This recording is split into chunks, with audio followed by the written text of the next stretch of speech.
Hello everyone. तो आज हम लोग का 20 मिनट सीरीज़ जो हम लोगों ने स्टार्ट की थी अपनी ऐसे राइटिंग के लिए फॉर द CAPF पेपर 2, उसका आज 6 लेक्चर है और हमारा आज हम लोग कवर करेंगे टॉपिक नंबर 5। ठीक है, 10 मोस्ट रिपीटेड टॉपिक्स की आपकी ये सीरीज़ है जिसमें कि हम लोगों ने 4 टॉपिक्स देख लिए हैं और आज हम लोग देखेंगे टॉपिक नंबर 5 जो कि होगा एग्रीकल्चर।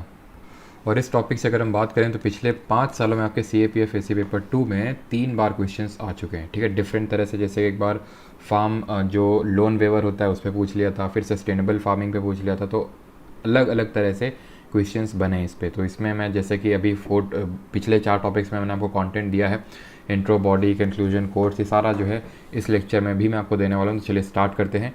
और कल जो आप लोगों का टॉपिक था that was regarding A earth is not only for humans, उसमें आप में से काफ़ी सारे स्टूडेंट्स ने ऐसे लिख के और ग्रुप में पोस्ट किया है, बहुत अच्छी बात है। और अच्छी बात यह है कि अब नंबर ऑफ़ जो स्टूडेंट्स हैं जो एसेस ग्रुप में डाल रहे हैं उसकी संख्या बढ़ रही है। That is a good thing. जब तक आप एक्टिविटी नहीं करोगे, जब तक आप खुद से नहीं लिखोगे, तब तक आपका एक ना तो दिमाग खुलेगा ना तो हाथ खुलेंगे। सिंपल सी बात ये है। तो इसीलिए लिखना स्टार्ट कीजिए। कोई बहुत बड़ा ऐसा नहीं होता, सिर्फ 300 वर्ड का ऐसे होता है, लेकिन हाँ स्टार्टिंग में वो जो 300 वर्ड का ऐसे है वो 1000 वर्ड के ऐसे के बराबर वो लगता है। ठीक है, लेकिन आपको लिखना स्टार्ट करना होगा। ठीक है, और आज का जो आपका टॉपिक रहेगा, अभी तक मैंने आपको उसके रिगार्डिंग रिव्यू नहीं दिए हैं जो आप लोगों ने आज पोस्ट किए हैं। जैसे मैं फ्री होऊंगा, टाइम मिलेगा, तो मैं उसके रिगार्डिंग कोशिश करूंगा कि मैं ऐसी कोशिश करता हूं कि डेली बेसिस पे डिफरेंट सेट ऑफ पीपल को मैं वहां पे फीडबैक दे दूं, ताकि सबको एक तरह से फीडबैक मिल जाए कि वो उनका ऐसे कैसा जा रहा है।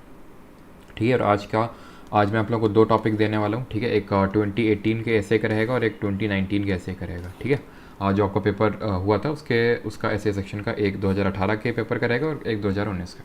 ऑलराइट, स्टार्ट करते हैं। कोट दो यहाँ पे आपके, agriculture is the backbone of Indian economy. ये गांधी जी ने कहा था कि रीढ़ की हड्डी है इंडियन इकोनॉमी की एग्रीकल्चर। और बिल्कुल आप चीज़ों को सोचने की कोशिश किया करिए, बजाय कि एकदम रट्टा मारने की सोचेंगे तो वो चीज़ अपने आप याद भी हो जाएगी आपको। जैसे एग्रीकल्चर कैसे बैकबोन है, कैसे रीढ़ की हड्डी है। For example food security provide करती है। अगर एग्रीकल्चर नहीं होगा तो खाना कहाँ से मिलेगा? सिंपल। अब क्या सिर्फ खाने पे मतलब सिर्फ यहीं तक डिपेंडेंट है? नहीं, बल्कि अगर हम देखें तो जो हमारा मैन्युफैक्चरिंग सेक्टर है, जो हमारी मैन्युफैक्चरिंग, अब इंडियन इकोनॉमी में अगर हम देखें तो 3 सेक्टर है आपके, प्राइमरी सेक्टर और सेकेंडरी सेक्टर और टर्शरी सेक्टर। तो प्राइमरी तो खुद ही वो एग्रीकल्चर है। अगर हम सेकेंडरी सेक्टर की बात करें तो उसमें मैन्युफैक्चरिंग सेक्टर आता है। मैन्युफैक्चरिंग सेक्टर में काफ़ी सारी ऐसी चीज़ें हैं जो अपने रॉ मटेरियल के लिए एग्रीकल्चर पे डिपेंडेंट है। जैसे अगर हम बात कर लें बिस्किट्स जो बनते हैं, ठीक है, मैन्युफैक्चरिंग सेक्टर में किस पे डिपेंडेंट है? गेहूँ पे, यानी वीट पे वो डिपेंडेंट है। तो एक तरह से ये बैकबोन है इंडियन इकोनॉमी की। इस तरह से रिलेट करने की कोशिश कीजिए, चीज़ों को सोचने की कोशिश कीजिए। ये मत सोचिए कि जब हम विजन IAS की मैगजीन में पढ़ेंगे या फिर कहीं योजना कुरुक्षेत्र या फिर कोई बता देगा तब हम उस चीज़ को याद करेंगे। खुद से भी सोचिए कि क्या एग्रीकल्चर में हो रहा है। अभी जैसे इस लेक्चर को देखने से पहले आप खुद सोचिए। आपको मैं होमवर्क देता हूँ, चलो अभी जस्ट आपको ये क्या करना है, पेन कॉपी लेके, या फिर अगर पेन कॉपी आसपास नहीं है तो आंख बंद करके दिमाग में सोचना है कि एग्रीकल्चर में क्या 5 प्रॉब्लम्स हैं। ठीक है, एग्रीकल्चर में क्या 5 सॉल्यूशंस हो सकते हैं, और क्या कोई गवर्नमेंट की स्कीम रन कर रही है एग्रीकल्चर के लिए। जितना आप सोच सकते हैं एग्रीकल्चर के रिगार्डिंग सोचिए, फिर देखिएगा आपको कितना आनंद आएगा इस लेक्चर में। ठीक है, और what we need is an evergreen revolution in agriculture, ये APJ अब्दुल कलाम जी ने कहा था। और इसको कंक्लूजन में बहुत अच्छे से आप फिट बिठा सकते हो कि India has seen green revolution, India has seen white revolution, India has seen yellow revolution, blue revolution, but what is the need of our, और the need of our is evergreen revolution। हर जगह और लंबे समय तक, हमेशा समय तक के लिए एग्रीकल्चर। और अभी जो मैं आपको एक टॉपिक दूंगा, आई थिंक 2019 का था क्या वो, मुझे एग्जैक्ट याद नहीं, उसमें सस्टेनेबल एग्रीकल्चर का वो टॉपिक था। तो सस्टेनेबल एग्रीकल्चर में तो ये वाला कोड बहुत बेस्ट और फिट बैठेगा, बिकॉज सस्टेनेबल का मतलब क्या है?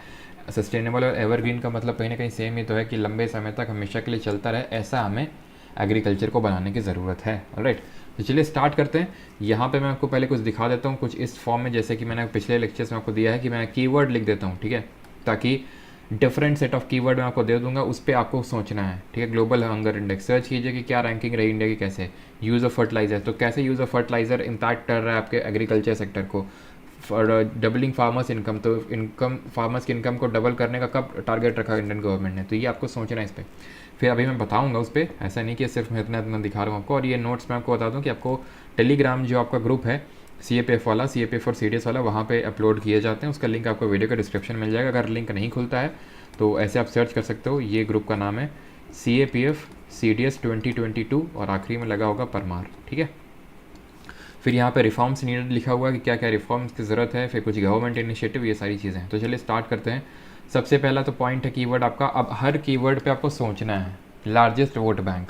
अब लार्जेस्ट वोट बैंक में आप क्या सोच सकते हो, यहाँ पे मैंने क्यों लिखा है, बिकॉज एग्रीकल्चर अगर हम देखें पॉलिटिकली कैसे इम्पैक्ट डालता है, फिर पॉलिटिकली क्यों इंपॉर्टेंट है। तो पॉलिटिकली पॉलिटिशियंस के लिए इसलिए इंपॉर्टेंट है बिकॉज इनका लार्जेस्ट वोट बैंक है।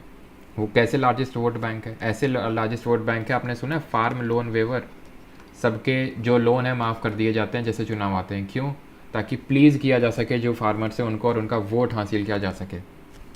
MSP मिनिमम सपोर्ट प्राइस, जो वीट राइस शुगर केन के लिए तो खैर FRP होता है, फेयर एंड रिम्यूनरेटिव प्राइस, लेकिन MSP जो आपका वीट राइस के लिए होता है तो इसको बढ़ा चढ़ा के अनाउंस किया जाता है ताकि क्या हो, ताकि फार्मर्स को प्लीज़ किया जा सके और उनका वोट हासिल किया जा सके। तो इस तरह से वो लार्जेस्ट वोट बैंक है। अब उसको अपने वर्ड्स में आपको लिखना है, फ्लो कैसे मेंटेन करना है मैंने आपको बता दिया। UPSC टॉपर्स की प्रीवियस ऐसे की कॉपीज़ देखिए, फ्लो अपने आप दिमाग में बैठने लगेगा और प्रैक्टिस कीजिए, ठीक है। पेजेंट एंड फार्मर्स रेवोल्यूशन, तो हिस्टोरिकली अगर हम देखें तो हिस्टोरिकली भी काफ़ी इसने इंपॉर्टेंट रोल प्ले किया है। अगर हम पेजेंट और फार्मर्स रेवोल्यूशन की बात करें, जैसे चंपारण सत्याग्रह था, खेड़ा सत्याग्रह था, ठीक है, और आपका ये बरदौली सत्याग्रह था, तो ये सब क्या थे, फार्मर या फिर प्रेसिडेंट रेवोल्यूशन थे जिन्होंने इंडियन हिस्ट्री को या फिर इंडिया को शेप किया एक तरह से अगर हम बोलें तो इसको आप इंट्रोड्यूस करने में इंट्रो में ऐसे कि इंट्रो में लिख सकते हैं इसको, ठीक है। Agricultural surplus tends to improve. अब यहाँ पे देखो कोई ऑर्डर नहीं है कि ये चीज़ को आपको इंट्रो में लिखना है, फिर जो बीच में है उसको बॉडी में, फिर कंक्लूजन में। यहाँ पे जिस ऑर्डर में मुझे याद आते गए पॉइंट्स, जो मैं आपको दे सकता हूँ वो मैंने यहाँ पे निकाल के लिख दिए। अब आपको उसका यूज़ करना है। एक तरह से मैंने आपको इंस्ट्रूमेंट्स दे दिए, आपको दे दिया धनिया प्याज आलू सब कुछ गेहूँ, अब आपको रोटी सब्जी बनानी है, सिंपल सी बात ये है, ठीक है। तो agricultural surplus tends to improve social welfare. तो अभी तो हमने जो ऊपर के 2 पॉइंट थे एक तरह से बोल सकते हैं वो पॉलिटिकल चीज़ को दर्शा रहे हैं। अब मेरा थिंकिंग आप डिकोड करने की कोशिश करो। मैंने आपको पहले लेक्चर में बताया था पॉलिटिकल एंगल से सोचो, सोशल एंगल से सोचो, साइकोलॉजिकल एंगल से सोचो, टेक्नोलॉजिकल एंगल से सोचो, सारे एंगल से। तो वही मैंने पहले पॉलिटिकल एंगल से सोचा तो मुझे 2 पॉइंट याद है। एक तो लार्जेस्ट वोट बैंक है, और पॉलिटिकली अगर हम देखें तो काफ़ी सारे मूवमेंट हुए थे, चंपारण मूवमेंट, खेड़ा सत्याग्रह, बरदौली सत्याग्रह, ठीक है, ये सारे। एग्रीकल्चरल सरप्लस, अब इसमें अहमदाबाद वो मत लिख देना बिकॉज अहमदाबाद मिल स्ट्राइक थी, ठीक है। Agricultural surplus tends to improve social welfare. अब यहाँ पे मैंने सोशल एंगल देने की कोशिश की। अगर एग्रीकल्चरल सरप्लस होता है, अच्छा खासा उपज होता है एग्रीकल्चर में, तो सोशल वेलफेयर नहीं होगा। आपको लगता है गाँव में खुशहाली आएगी क्योंकि वहाँ पे एक तरह से फूड स्कार्सिटी नहीं होगी। फूड स्कार्सिटी नहीं होगी, पहले तो फूड सिक्योरिटी होगी, उसके बाद वो लोग उसको बेच सकेंगे, एक्स्ट्रा पैसा एक्स्ट्रा अर्निंग कमा सकेंगे, राइट। डिस्गाइज्ड अनएम्प्लॉयमेंट, अब ये एक प्रॉब्लम है, डिस्गाइज्ड अनएम्प्लॉयमेंट। अब जिन लोगों को नहीं पता डिस्गाइज्ड अनएम्प्लॉयमेंट होता क्या है, ऐसे समझिए जैसे कि कोई एक एग्रीकल्चरल फील्ड है, यहाँ पे काम कर रहे हैं 5 लोग, 6 मान लेते हैं, 6 काम कर रहे हैं, ठीक है। अब मैंने क्या किया, इनमें से 3 को हटा दिया, बचे 3। अभी प्रोडक्शन हो रहा था 1 टन का, कितना प्रोडक्शन हो रहा था, 1 टन का प्रोडक्शन हो रहा था। अभी भी प्रोडक्शन हो रहा है कितने का, 1 टन का, यानी कि इनकी एग्रीकल्चरल प्रोडक्टिविटी कितनी थी, 0 थी, क्योंकि इनके रहने ना रहने से कोई फ़र्क पड़ा नहीं प्रोडक्टिविटी में। तो इनकी एग्रीकल्चरल या फिर मार्जिनल प्रोडक्टिविटी कितनी हो गई, 0। ये एक बार क्वेश्चन भी आ चुका है UPSC में कि डिस्गाइज्ड अनएम्प्लॉयमेंट में कितनी मार्जिनल प्रोडक्टिविटी होती है, तो 0 होती है, ठीक है। बिकॉज आप इनको हटा दोगे तो भी जरा सा भी अंतर नहीं होने वाला। और ये आप ऑब्जर्व, अगर आप रूरल इलाके में कभी गए होगे, थोड़ा सा बिलोंग करते भी होगे, तो आपको ये पता होगा कि एग्रीकल्चर फील्ड्स में क्या होता है कि एक घर के सभी लोग काम कर रहे हैं। क्यों काम कर रहे हैं, उनका भी रीज़न है, बिकॉज उनको कहीं काम और मिल नहीं सकता है, ठीक है। तो सब लगे हुए हैं। तो हमें तो देखने में तो हम बोल सकते हैं कि एम्प्लॉयड है, देखो सबके सब लगे हुए एम्प्लॉयड है, लेकिन वो डिस्गाइज अनएम्प्लॉयड है। डिस्गाइजली मतलब जो दिख नहीं रहा है। डिस्गाइज का मतलब क्या होता है, जो है तो लेकिन दिख नहीं रहा है।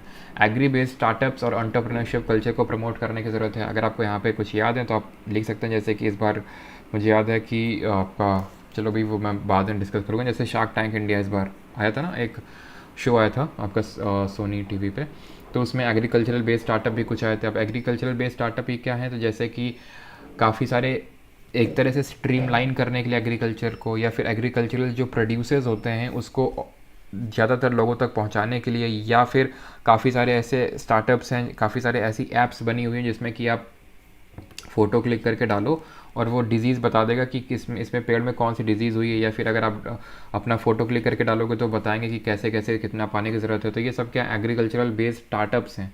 तो और एंटरप्रेन्योरशिप क्या होता है? एंटरप्रेन्योरशिप यही होता है, अगर आप कोई स्टार्टअप करते हो तो आपको एंटरप्रेन्योर बोला जाता है, simple, right. Dependence of manufacturing sector for raw material, तो ये चीज़ तो अभी मैंने बता दी आपको कि किस तरह एग्रीकल्चरल सेक्टर पे हमारा मैन्युफैक्चरिंग सेक्टर की कई सारी इंडस्ट्रीज इस पर डिपेंडेंट हैं। जैसे कि मैंने आपको एग्जांपल दिया ये बिस्किट फैक्ट्री का, आप भी खुद से सोचो और क्या क्या हो सकता है, ठीक है। जैसे कि अगर हम डेयरी फैक्ट्री की बात करें, डेयरी किस पे डिपेंडेंट है? कहीं ना कहीं एग्रीकल्चर पे तो नहीं बोलेंगे बट फार्मिंग पे तो डिपेंडेंट है, बट वो भी इनडायरेक्टली एग्रीकल्चर पे डिपेंडेंट है, बिकॉज मिल्क कहाँ से आएगा? लाइफ स्टॉक से, गाय भैंस, इन सब से। गाय भैंस को खाना कहाँ से मिलेगा? ये सब जो आपका चारा वगैरह जो होता है सब, या फिर एग्रीकल्चर जो प्रोड्यूस होता है वहाँ से मिलता है। तो उस तरह से लिंकेज आप बिठा सकते हो। वो डिपेंड करता है कि टॉपिक क्या है ऐसे का, उस हिसाब से आपको चीज़ों को खींचने की ज़रूरत है। सिक्योरिटी फॉर अ नेशन, ये सिक्योरिटी प्रोवाइड करता है। कैसे सिक्योरिटी प्रोवाइड करता है? इंटरनल सिक्योरिटी प्रोवाइड करता है। इंटरनल सिक्योरिटी का तक का इशू है कैसे? कई बार ऐसा हुआ, जैसे रशियन रेवोल्यूशन का अगर आपको पता होगा तो पता होगा कि रशियन रेवोल्यूशन के टाइम पे कैसे एग्रीकल्चरल फूड की स्कार्सिटी हो गई थी, जिसके तहत काफ़ी दंगे फसाद चालू हो गए थे। यही हुआ था आपका, if I am not wrong, ये जो अरब स्प्रिंग हुआ था। अब मुझे नहीं पता कि अरब स्प्रिंग के बारे में आपको पहले भी कुछ टॉपिक में किसी में करवाया मैंने आपको, अरब स्प्रिंग, ठीक है, अरब स्प्रिंग, और मैंने आपको बोला था इसके बारे में आपको सर्च करना है क्या कैसे है। तो उसमें भी इसने काफ़ी बड़ा रोल प्ले किया था ना, सिक्योरिटी ऑफ नेशन। आप विजुलाइज़ करो, शायद आप यहाँ पे विजुलाइज़ कर पा रहे हो कि कैसे सिक्योरिटी डिपेंडेंट है एक नेशन की। अगर मान लो कि फूड की स्कार्सिटी हो गई तो होगा क्या? इन्फ्लेशन होगा, ठीक है, मुद्रास्फीति होगी, और उससे कई सारे डिफरेंट तरह की इकोनॉमिकल, अभी तभी तो बोला गांधी जी ने कि it is the economical backbone of our country. उस चीज़ को विजुलाइज करने की कोशिश करो यहाँ से। Second biggest contributor to GHG emission, तो ये एक एग्रीकल्चर का क्या है? एक हम बोल सकते हैं कि एग्रीकल्चर का ये एक प्रॉब्लम है हमारे इंडियन एग्रीकल्चर का, बोल रहे फिर एग्रीकल्चर एज ओवरऑल बोल रहा हूँ। क्यों प्रॉब्लम है? बिकॉज ये सेकंड बिगेस्ट कंट्रीब्यूटर है ग्रीन हाउस गैस एमिशंस का। तो ग्रीन हाउस गैस एमिशंस के बारे में हम लोगों ने कल क्लाइमेट चेंज वाले टॉपिक पे पढ़ा था। तो एनर्जी सेक्टर के बाद, एनर्जी सेक्टर पहला कंट्रीब्यूटर है सबसे बड़ा GHG एमिशंस का, उसके बाद हमारा ये आता है। इसका मैं एक उदाहरण देता हूँ आपको, जैसे कि मैंने आपको बताया भी था कि जैसे एग्रीकल्चरल फील्ड से किस GHG गैस का एमिशन होता है? CH4 मीथेन का, ठीक है। जो पैडी फील्ड्स होती हैं आपके, जो धान के खेत होते हैं वहाँ से, बिकॉज एग्रीकल्चर से क्या होता है, मैंने आपको बताया था, फॉल्टी एग्रीकल्चर प्रैक्टिसेस होती हैं, जैसे कि बहुत ज़्यादा पानी डाल देना खेत में, तो उससे क्या होता है? एमिशंस होते हैं, और भी कारण होते हैं, ठीक है, और भी इसके कारण है। डबलिंग फार्मर्स इनकम, तो ये इंडियन गवर्नमेंट का एक टारगेट था कि जो फार्मर्स की इनकम है उसे हमें डबल करना है। कब तक करना है ये आप कमेंट बताएंगे, ठीक है। थोड़ा आप भी खुद से सर्च कर, नहीं पता तो पार्टिसिपेट करो, क्योंकि मैं देखता हूँ कि जो मैं क्वेश्चंस पूछता हूँ उसके कुछ रिस्पॉन्स ही नहीं है, बस देखा और निकल लिया। ऐसे इम्प्रूवमेंट नहीं होने वाला है, ठीक है, ध्यान रखिएगा। और न्यूट्रिशनल सिक्योरिटी प्रोवाइड करता है। फूड सिक्योरिटी तो है, पहले पेट भरे और पेट अच्छी तरीके से भरे, यानी न्यूट्रिशन भी प्रॉपर मिले, नहीं तो क्या होगा? क्वाशॉर्कर और मेरास्मस जैसी डेफिशिएंसी डिजीजेज होंगी, प्रोटीन डेफिशिएंसी, कार्ब डेफिशिएंसी, ठीक है। आप इंडिया में देखने को मिलता है न्यूट्रिशनल डेफिशिएंसी भी, ठीक है। इंडिया में लोगों की हाइट कम क्यों होती है? ज़्यादातर क्योंकि प्रोटीन की कमी होती है डाइट में। तो ये क्या है? न्यूट्रिशनल सिक्योरिटी एक तरह से। ग्लोबल हंगर इंडेक्स, तो ये आपको चेक करना है कि इंडिया का रैंक अभी ग्लोबल हंगर इंडेक्स में कितना है, ठीक है। तो इसको आप वहाँ पे कोट करेंगे कि कैसे ये चीज़ें एग्रीकल्चर पे डिपेंडेंट है, ठीक है। तो ग्लोबल हंगर इंडेक्स को आप वहाँ पे आप कोट कर सकते हैं। सारे ब्राउनी पॉइंट्स हैं जो आपको, और कोई भी पॉइंट आपको रिपीटेड नहीं दिख रहा होगा। यहाँ पे मैंने हर अलग अलग पॉइंट रखा है, ताकि अगर आप इनमें से जितने भी अभी पॉइंट बताऊंगा, इश्यूज़ और सॉल्यूशंस पे भी पॉइंट बताऊंगा, तो अगर इनमें से आप 50% पॉइंट्स भी यूज़ कर लेते हो अपने अनुसार, तो काफ़ी ज़्यादा आपका एनरिच्ड आंसर लिखा जाएगा, ठीक है। यूज़ ऑफ फर्टिलाइज़र, अब फर्टिलाइज़र का यूज़ भी बड़ा स्क्यूड है। स्क्यूड का मतलब क्या है? कि सही तरह से नहीं, प्रॉपर तरीके से नहीं, कुछ चीज़ बहुत ज़्यादा, कुछ चीज़ बहुत कम। जैसे कि अब होता क्या है कि यूरिया में सब्सिडी देती है गवर्नमेंट, तो क्या करेंगे? बोरे के बोरे भर भर लाएंगे और पटक देंगे। क्यों? फ्री का मिल रहा है, पटको जल्दी जल्दी ला के। ये मैंटालिटी होती है। अगर आप किसी भी फार्मर से अपने गाँव में कन्फर्म करना, he will confirm with that कि हाँ यूरिया फ्री का मिलता है, मतलब सब्सिडी में काफ़ी सस्ते में मिल जाता है, तो उसको पता नहीं है, हो सकता है यूरिया के बिल्कुल भी उस फील्ड को ज़रूरत ना हो, लेकिन फिर भी डालेंगे। उससे कई बार ऐसा होता है कि पूरी क्रॉप जल जाती है, बिकॉज हाई उसमें यूरिया कंटेंट हो जाता है, और इससे सॉइल डिग्रेडेशन भी हो रहा है, ठीक है। फर्टिलाइज़र के स्क्यूड यूज़ से क्या हो रहा है? सॉइल डिग्रेडेशन भी हो रहा है, ठीक है। और अगर हम बात करें फार्मर सुसाइड, एक प्रॉब्लम है एग्रीकल्चर में, ठीक है। क्यों हो रहा है फार्मर सुसाइड, इस पर आप सोचने की कोशिश कीजिए। बिकॉज एग्रीकल्चर उतना प्रोड्यूस हो नहीं रहा है, गवर्नमेंट का सपोर्ट उतना नहीं आ रहा होगा, मानसून पे हमारी डिपेंडेंसी ज़्यादा है। तो ये सारे कॉजेज़ हैं फार्मर सुसाइड के, ठीक है। एग्रीकल्चरल एक्सपोर्ट, यहाँ पे आप उसको दिखा सकते हो कि कैसे एग्रीकल्चर एक्सपोर्ट्स कितना है इंडिया का भी, ठीक है, और कैसे इसको बढ़ाया जा सकता है। लैंड एंड सॉइल डिग्रेडेशन हो रहा है, तो लैंड एंड सॉइल डिग्रेडेशन कैसे हो रहा है, फॉल्टी एग्रीकल्चरल प्रैक्टिसेस से, ये भी हमने देखा था। जैसे बहुत ज़्यादा पानी भर देना, बहुत ज़्यादा यूरिया का यूज़ करना, या फिर गलत तरह के, जैसे कि फॉर एग्जांपल अगर एसिडिक सॉइल है, ठीक है, तो हमें सॉइल में क्या क्या अगर सॉइल एसिडिक है तो हमें बेसिक चीज़ यूज़ करने की ज़रूरत है। अगर सॉइल बेसिक है तो हमें एसिडिक यूज़ करने की, जैसे कि सॉइल मान लो बहुत आपकी एग्रीकल्चरल फील्ड बहुत बेसिक है तो आपको बोला जाता है आप जिप्सम डालो, ठीक है। तो अगर मान लो आपको पता ही नहीं है तो फिर आप होगा क्या, और गलत चीज़ डालोगे तो और उससे लैंड एंड सॉइल डिग्रेडेशन होगा। हाई डिपेंडेंसी ऑन मानसून है, यानी तकरीबन हमारा 54% इंडिया का जो नेट सोन एरिया है एग्रीकल्चर में, इसको बोलते हैं नेट सोन एरिया, ठीक है, जिसमें जितने में उपज की जा रही है, तो उसका 54% डिपेंडेंट है मानसून में। तो ये क्यों इंपॉर्टेंट है, बिकॉज मानसून पे डिपेंडेंट है, और मानसून आएगा, अगर मान लो मानसून गया काम से, मतलब मानसून, कई बार आप देखते हो ना, इस बार मानसून लेट आएगा, इस बार मानसून अच्छा नहीं होगा। अगर मानसून पे आपकी डिपेंडेंसी ज़्यादा है, ठीक है, तो अगर मान लो मानसून अच्छा नहीं हुआ तो उससे होगा क्या, एग्रीकल्चर का प्रोड्यूस उतना नहीं होगा, एग्रीकल्चर का प्रोड्यूस नहीं होगा तो फार्मर को इनकम नहीं होगा, फार्मर का इनकम नहीं होगा तो फार्मर का सुसाइड बढ़ेगा, हमारा एग्रीकल्चर का एक्सपोर्ट नहीं होगा उतना, ठीक है। और जो हमारा डबल हम टारगेट रखे हुए फार्मर का इनकम डबल करेंगे वो कहाँ से होगा, ठीक है, सिक्योरिटी ऑफ नेशन का हैम्पर करेगा, इन्फ्लेशन जैसी प्रॉब्लम आएंगी। तो ये सब आप समझ सकते हैं, ठीक है। पोस्ट हार्वेस्ट, अब जैसे कि फॉर एग्जांपल मानसून पे ही उसने एग्रीकल्चर को रिलेट करके ऐसे पूछ लिया, तो ऐसे आपको सोचना कि कैसे मानसून डिफरेंट चीज़ों को इम्पैक्ट करेगा।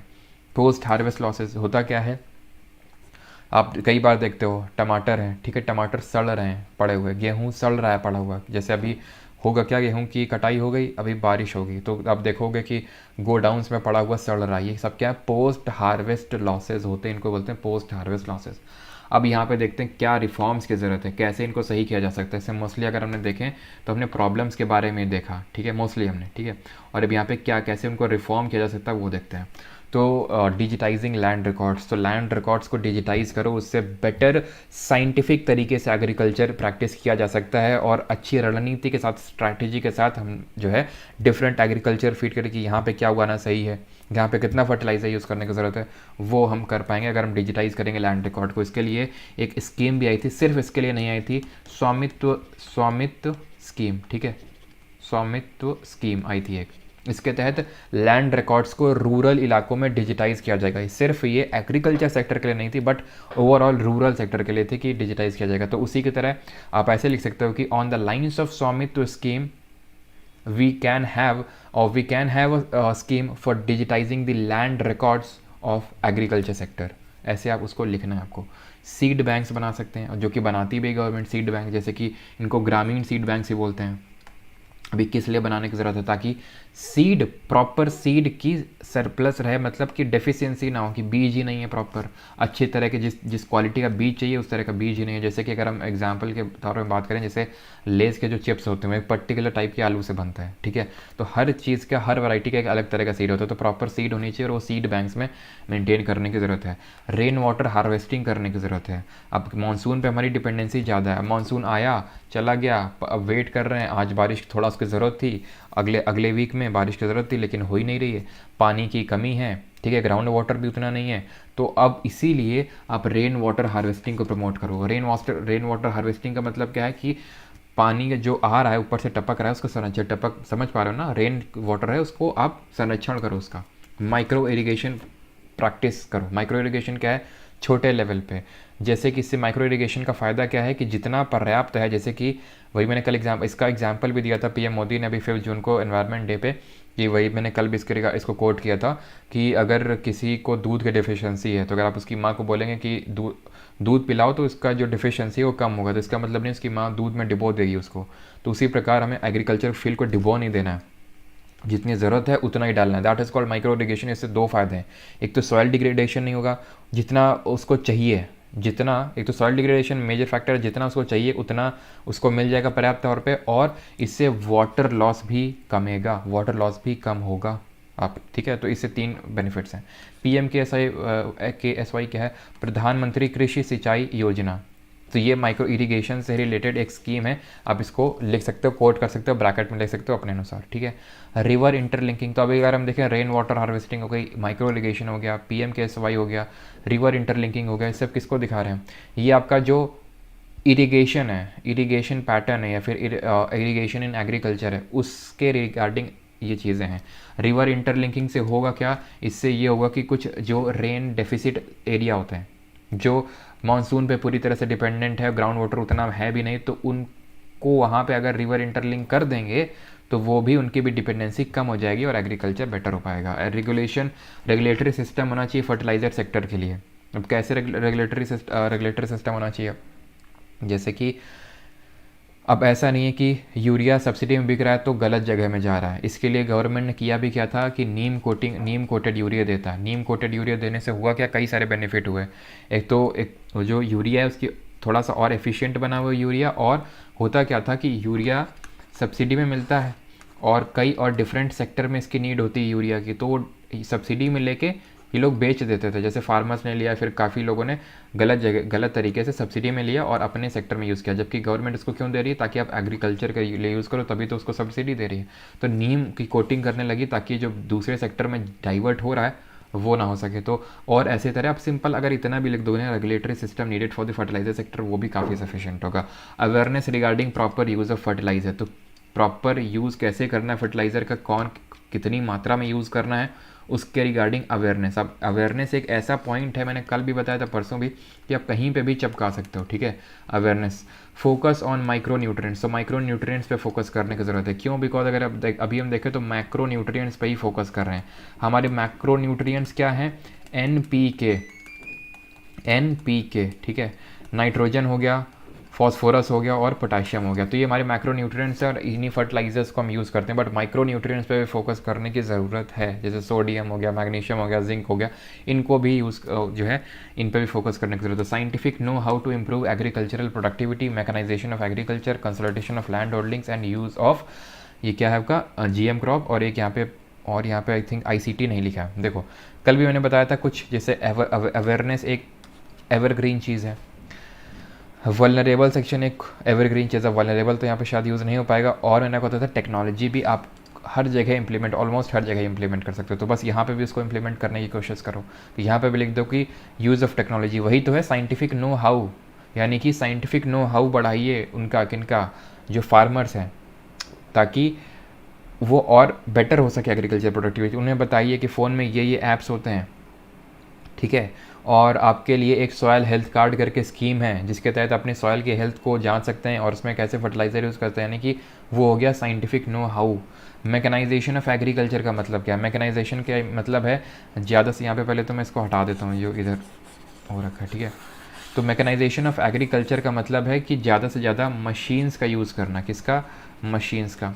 अब मशीन का यूज़ करना है आपको, तो ऐसा तो है नहीं कि इतनी छोटी पार्ट ऑफ लैंड में आप, क्योंकि मशीन लेके आओगे तो कैपिटल इंटेंसिव होगा ना, वो आपको पैसा डाल के मशीन लाना पड़ेगा ना। कोई छोटा सा फार्मर जिसकी छोटी ज़मीन है, छोटा टुकड़ों में बटी हुई है, क्या वो ला सकता है? नहीं। तो इसीलिए फ्रैगमेंटेड नहीं होनी चाहिए ज़्यादा लैंड होल्डिंग। अब होता है कि इंडिया में यही प्रॉब्लम है कि ये इतनी ज़मीन है, पापा ख़त्म हो गए, तो अब ये क्या होगा, ये ज़मीन 2 बेटों में बटेगी, ठीक है, ये 2 बेटों में बटेगी। फिर ये मान लो इनके 2 बेटे हुए, फिर इनमें बटेगी, तो धीरे धीरे बटती जाती है। इंडिया में ही प्रॉब्लम है। तो इससे क्या आप मशीन से यूज़ कर पाओगे? अब इतने में सोचता है क्या ही मशीन यूज़ करें, इससे अच्छा 2-3 लोगों को लगा देंगे और बटाई में दे देंगे, ठीक है, जिसको गाँव बोलते हैं, बटाई में दे देंगे। तो लेकिन अगर मान लो कि कंसोलिडेट कर दें, इसको एक बना दें, तो यहाँ पर मशीन का मान लो कि सभी मिल जाएँ और थोड़ा थोड़ा पैसा लगा के एक मशीन ले आए, तो एग्रीकल्चर प्रोडक्टिविटी बढ़ जाएगी कि नहीं? इनको जो इनकम होती है वो बढ़ जाएगी कि नहीं? ठीक है, तो ये होता है आपका कंसोलिडेशन ऑफ लैंड होल्डिंग्स और मैकेनाइजेशन ऑफ एग्रीकल्चर, ठीक है। Use of GM crops, GM crops क्या है? Genetically modified crops. तो जेनेटिकली मॉडिफाइड क्रॉप्स क्या होती हैं? जो पेस्ट रेजिस्टेंट होती हैं, ठीक है, यानी कि इनमें जैसे मेनली क्रॉप में होता है, जैसे कि हमारी कपास की खेती होती है, उसमें एक तरह के पेस्ट होता है, कीड़ा होता है, पूरी फसल को बेकार कर देता है। तो अगर हम GM क्रॉप्स को यूज़ करेंगे, ये सीड होती है एक तरह की, अगर हम उनको यूज़ करेंगे तो GM क्रॉप्स में क्या होता है, वो नहीं होती, पेस्ट रेजिस्टेंट होती है, तो उससे हम बच सकते हैं, ठीक है। कोल्ड स्टोरेज इंफ्रास्ट्रक्चर होना चाहिए। अब कोल्ड स्टोरेज इंफ्रास्ट्रक्चर क्या होता है, तो ये अभी मैंने आपको बताया था पोस्ट हार्वेस्ट लॉसेस के बारे में। पोस्ट हार्वेस्ट लॉसेस क्या होते हैं कि हार्वेस्ट होने के बाद जैसे कटाई हो गई गेहूं की, अभी हो गई ना ये टाइम पे, अब देखना बारिश आएगी, अब आपको न्यूज़ सुनने को मिलेगी कि सड़ गया गेहूँ। तो ये सब क्या होता है, कैसे नहीं सड़ेगा आपका, जैसे कि टमाटर होता है, टोमेटो, ये एक पेरिशेबल क्रॉप है। टोमेटो पेरिशेबल क्या होती है, पेरिशेबल का मतलब होता है जिसका बाहरी जो कवच है बड़ा मुलायम होता है और थोड़े दिन में वो सड़ने लगता है, दैट इज़ कॉल्ड पेरिशेबल। जैसे कि आपको टोमेटो हो गई पेरिशेबल वो है, ठीक है। तो इनको अगर हम कोल्ड स्टोरेज में रखेंगे तो वो इतनी जल्दी पेरिश नहीं होंगी, ख़राब नहीं होंगी। तो कोल्ड स्टोरेज इंफ्रास्ट्रक्चर, हमें अच्छा इंफ्रास्ट्रक्चर पे फोकस करने की ज़रूरत है ताकि हम इन पोस्ट हार्वेस्ट लॉसेस को कम कर सकें।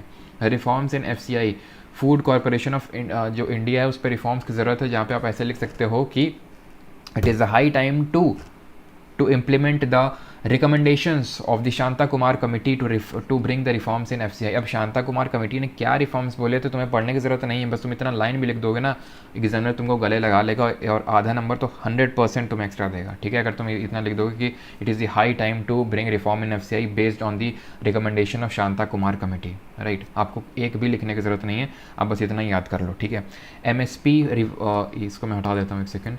MSP, अभी MSP अलग है और रिवैम्पिंग ऑफ इनाम अलग है, ठीक है। MSP क्या है, अभी आपको मैंने बताया मिनिमम सपोर्ट प्राइस। अब इसमें क्या है, इसमें क्या कह सकते हैं, तो इसमें रिफॉर्म्स, रिवैम्पिंग किया जा सकता है इसका भी, कि हम और डिफरेंट सेट ऑफ, अब होता क्या है MSP के क्या नुकसान है, फ़ायदे तो ठीक है थोड़े बहुत हैं कि हाँ उनको एक सिक्योरिटी मिलती है फार्मर्स को, उनकी अगर मान लो कि उनका कोई एग्रीकल्चर प्रोड्यूस इतने में नहीं बिका वहाँ पे तो सरकार को बेच सकते हैं। बट इसके कुछ नुकसान ये हैं कि हर क्रॉप के लिए अनाउंस नहीं होता है, वीट के लिए, राइस के लिए, इनके लिए अनाउंस होता है। तो होगा क्या, अब जिसके लिए अनाउंस होगा तो फार्मर्स क्या करेंगे, जाहिर सी बात है सिर्फ वही उगाएंगे, वीट और राइस। चाहे भले वीट और राइस के लिए उनकी एग्रीकल्चरल जो फील्ड है वो सूटेबल ना हो, लेकिन फिर भी वो दबा के उगाएंगे, क्यों, क्योंकि उसके लिए MSP मिलेगा, ठीक है।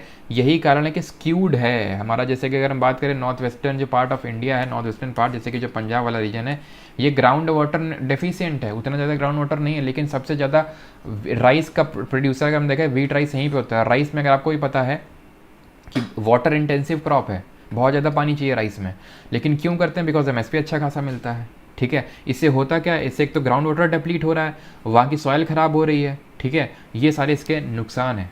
तो ये MSP को भी अच्छी तरह से यूज़ करने की, इसमें रिवैम्प करने की ज़रूरत है। और ये तो सिर्फ मैंने कुछ बताया, और भी काफ़ी रिवैम्प की, इसको पॉलिटिकल एजेंडा, पॉलिटिकल टूल की तरह इस्तेमाल ना किया जाना चाहिए, और डिफरेंट सेट ऑफ क्रॉप्स के लिए अनाउंस किया जाना चाहिए, ताकि जो बाकी हमारी क्रॉप्स की नीड है उसको भी फुलफिल या फिर सेटिस्फाई किया जा सके।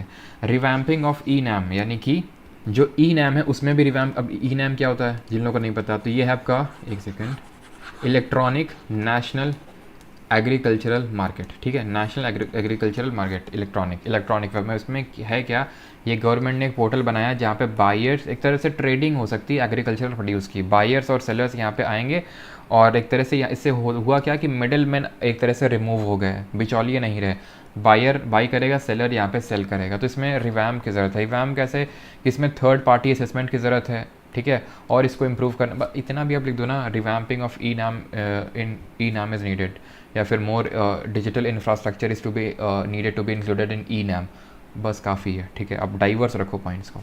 प्रमोटिंग FPOs, तो FPOs क्या है, फार्मर प्रोड्यूस ऑर्गेनाइजेशंस है, जैसे कि आप सेल्फ हेल्प ग्रुप्स के बारे में सुनते हो, है ना। तो ये आप बोल सकते हो कि एग्रीकल्चर के फिर फार्मर्स के सेल्फ हेल्प ग्रुप्स होते हैं, आपके फार्मर प्रोड्यूस ऑर्गेनाइजेशन, ठीक है। तो इनको प्रमोट करने की ज़रूरत है, FPOs को, फार्मर प्रोड्यूस ऑर्गेनाइजेशन को। अब ध्यान रखिए, इन सबको कोट करने की कोशिश कीजिए, सेल्फ हेल्प ग्रुप्स हो गए, ठीक है, और आपकी ये FPOs अगर बात कर रहा है एग्रीकल्चर की, तो इनको कोट करने की कोशिश कीजिए, काफ़ी अच्छा एक इम्पैक्ट डालते हैं। फिर यहाँ पे है कॉन्ट्रैक्ट फार्मिंग। अभी कॉन्ट्रैक्ट फार्मिंग क्या है, कॉन्ट्रैक्ट फार्मिंग है कि जैसे फॉर एग्जांपल अभी आपके एग्रीकल्चरल लॉज आए थे जिनको रिपील कर लिया, आपकी मोदी गवर्नमेंट लाई थी, 3 एग्रीकल्चरल लॉज थे और उनको फिर रिपील कर लिया गया। तो उसमें से एक प्रोविजन था कॉन्ट्रैक्ट फार्मिंग को प्रमोट करने में। कॉन्ट्रैक्ट फार्मिंग होती क्या, तो धंधे वाली फार्मिंग, सिंपल। कॉन्ट्रैक्ट फार्मिंग मतलब धंधे वाली farming.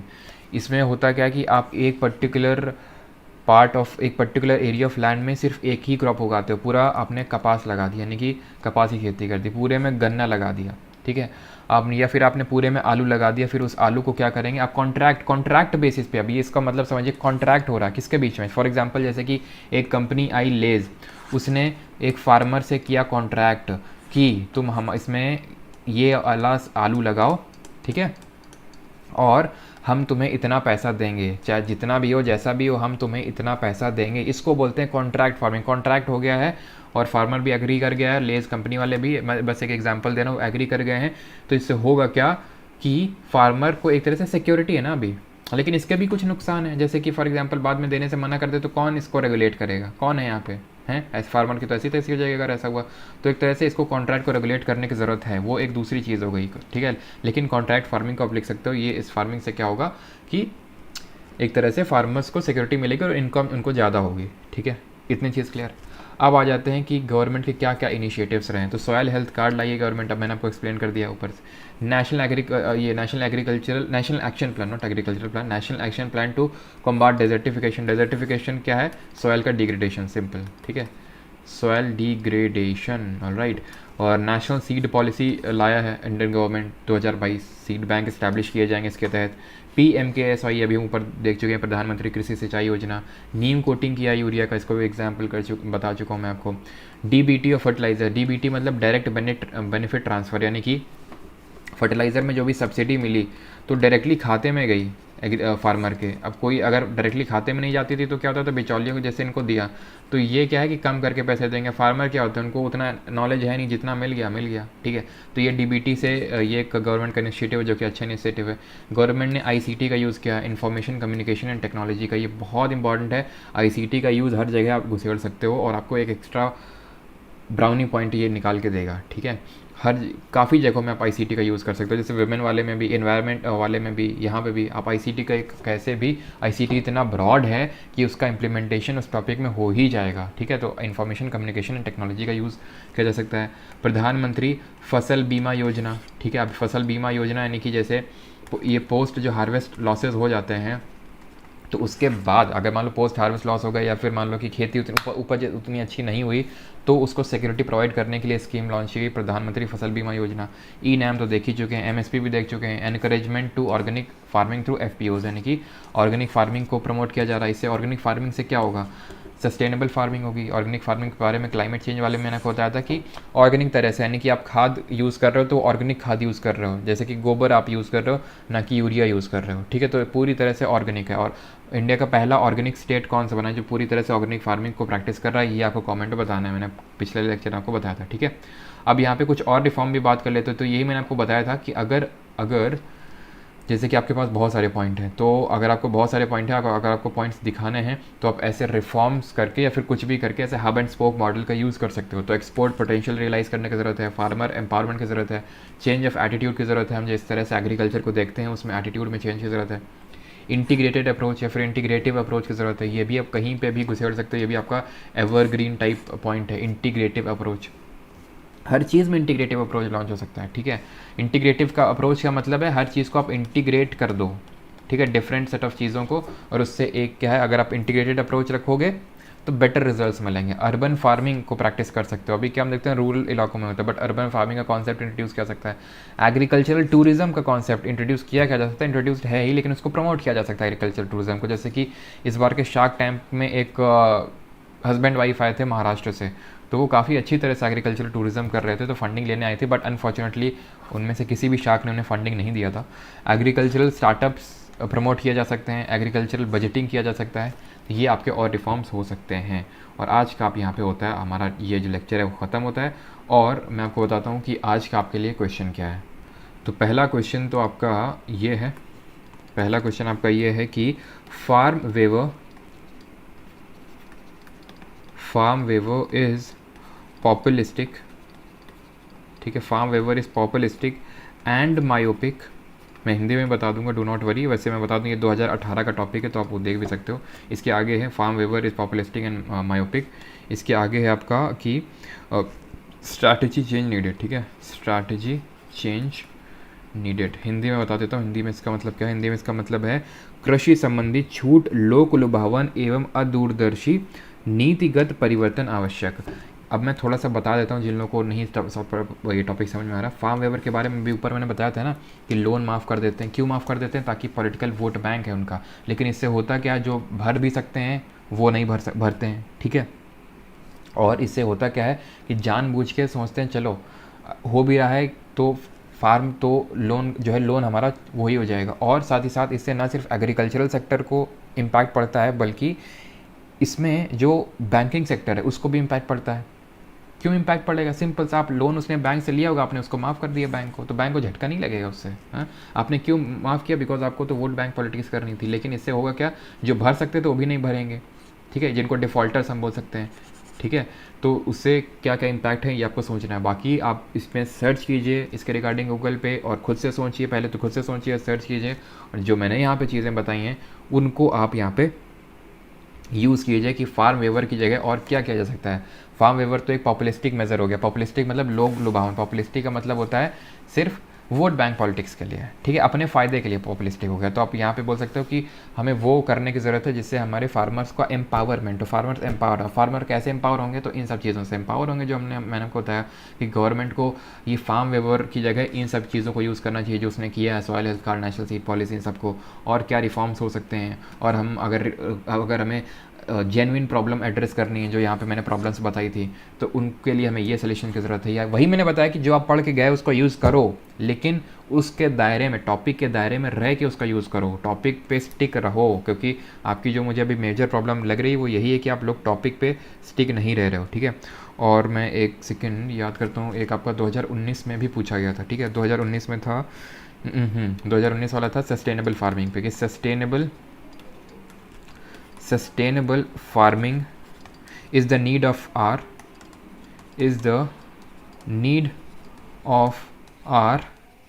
than rhetoric promises RHETORIC promises, ठीक है। मतलब हिंदी में इसका मतलब है टिकाऊ कृषि शब्दाडंबरपूर्ण वादाओं की अपेक्षा इस समय की आवश्यकता है। तो ये आप देख लेना, जो हिंदी मीडियम वाला है, अब 2019 का ऐसे है। मतलब इसका भी मतलब समझाता हूँ। सबसे पहले तो फार्मिंग का मतलब होता है क्या, तो इसका मतलब एग्रीकल्चर सिर्फ नहीं होता। एग्रीकल्चर प्लस जैसे कि आप लाइफ स्टॉक को, जैसे कि आपने कुछ गेहूँ वगैरह लगा रखा है अपने खेत पे और उसके गाय भैंस भी पाल रखी है, तो उसको हम फार्मिंग बोलेंगे, ठीक है। तो सस्टेनेबल फार्मिंग, सस्टेनेबल का मतलब ऐसी फार्मिंग जो हमेशा चलती रहे, उस वो ज़रूरत है, ना कि रेटोरिक प्रॉमिसेस कि हम ये कर देंगे, हम वही एक तरह से वही कि हम फार्म लोन वेवर कर देंगे, एमएसपी तगड़ा से अनाउंस कर देंगे। ये सब क्या होते हैं? पॉपुलिस्टिक मेजर्स होते हैं। तो एक तरह से अगर हम देखें तो कहीं ना कहीं आपस में दोनों टॉपिक्स रिलेटेड है। बैक टू बैक 2018 में ऊपर वाला आया था और नीचे वाला 2019 में। आप दोनों पे कोशिश कीजिए लिखने पे, दोनों पे नहीं लिख सकते एटलीस्ट एक में तो लिखिए। टेलीग्राम ग्रुप में उसको भेजिए। टेलीग्राम ग्रुप आपका 1 PM पे होता है, जिसका लिंक आपको वीडियो के डिस्क्रिप्शन में मिल जाएगा। बाकी प्लीज़ वीडियो को लाइक ज़रूर कीजिएगा, ताकि ये इनिशिएटिव आप लोगों के लाइक और आपके रिस्पांस पे ही डिपेंडेंट है, उसी के रिस्पांस पे ही आगे चल रहा है। तो आप लोगों को जैसा रिस्पांस रहेगा उसी हिसाब से मुझे भी मोटिवेशन मिलेगा ऐसी चीज़ों को और कंटिन्यू करने के लिए। तो प्लीज़ वीडियो को लाइक और शेयर ज़रूर कर दें अगर आपके साथ भी कोई CAPF पेपर 2 की प्रिपरेशन करना चाहता है और वो 3000-2000 रुपये के कोर्सेज अफोर्ड नहीं कर सकते। ऑलराइट, और उम्मीद करता हूँ कि इस कंटेंट से आपको हेल्प मिल रही होगी। धन्यवाद।